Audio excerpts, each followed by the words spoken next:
Hi friends, welcome back to my channel. Today we're going to be making tuna fish casserole.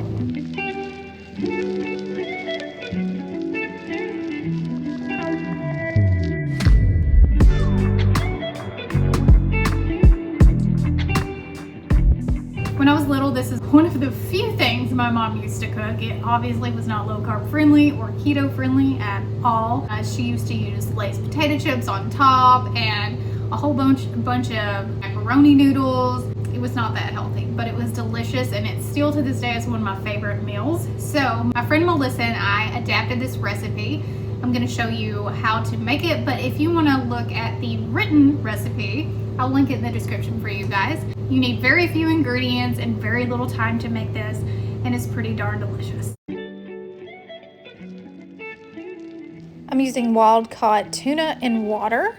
I'm using 4 cans, but then later in the video you will see that my husband comes and adds another can for a grand total of 5 cans of tuna fish. Then I'm adding 20 ounces of cream of mushroom soup. You can buy the canned version if you want, but Melissa has her own version that she makes from scratch on her website.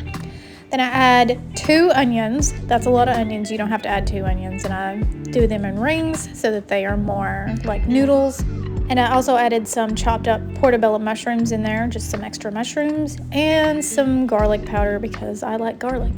You can adapt this recipe any way that you like. You can add half an onion, 1 onion, however much onion that you want. Leave the onion out, it doesn't matter. There's that extra can of tuna, and then you just mix it all together. Turn your oven on 400 degrees, get it nice and hot, preheat it, and then stick in your delicious casserole for 20 minutes.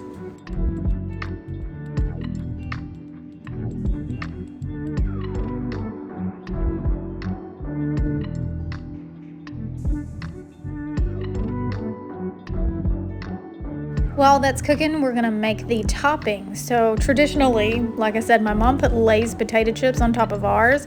Today we're gonna make a panko blend using carnivore crisp chicken breast. We're also gonna use pork panko, which is crushed up pork rinds, and some Parmesan cheese, and I'll show you all of that once we get done with this step. I'm gonna just pour the chicken breasts into a Ziploc bag, and then I'm going to take a rolling pin and crush them up, and then we'll add the rest of our breading into that bag. I do have a discount code for Carnivore Crisps. It's just Berry, B-E-R-R-Y, and that will save you a couple of bucks off your order. So make sure you use that discount code if you do intend on buying some Carnivore Crisps.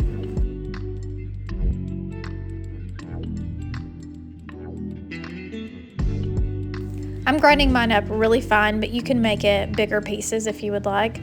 This is just going to blend much easier into the rest of our ingredients. So I'm using pork panko. This is just ground up pork rinds. You can do this on your own with just pork rinds in your cabinet, or you can buy them already ground up. I like them already ground up because they're nice and fluffy. I also add Parmesan. I like this brand. It's very good, but you can shred your own or use powdered. It's totally up to you. You can actually leave out the pork panko and the Parmesan cheese if you're someone who can't eat pork or you're trying to stay away from dairy. You could just use the chicken breast from Carnivore Crisp, and I think it would do just fine. I just shake the bag up and make sure everything is evenly distributed because we want all that cheese and all the pork rinds and all the chicken crisps mixed up evenly so that when we put it on top of the casserole, it is perfect and delicious.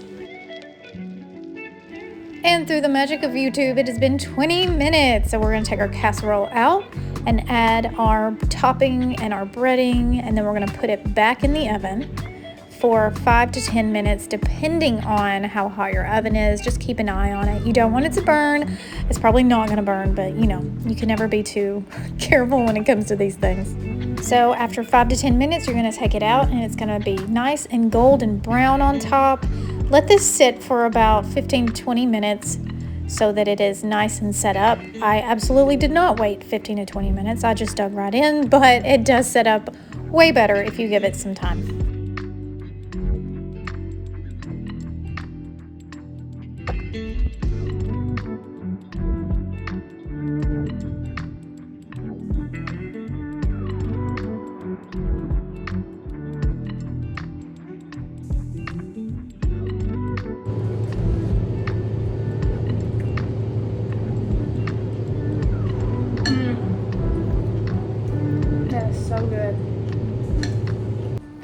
Dr. Berry has agreed to taste the casserole, even though it has a ton of onions in it.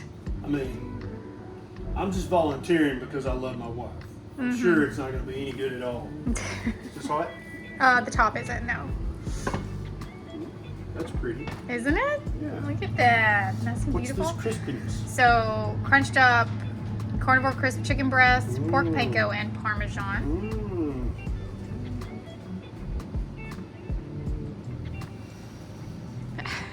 Look that you had to tuck your head. Good? Yeah? I know, right? That may be the best tuna casserole I've ever had. Wow. That's delicious. It is.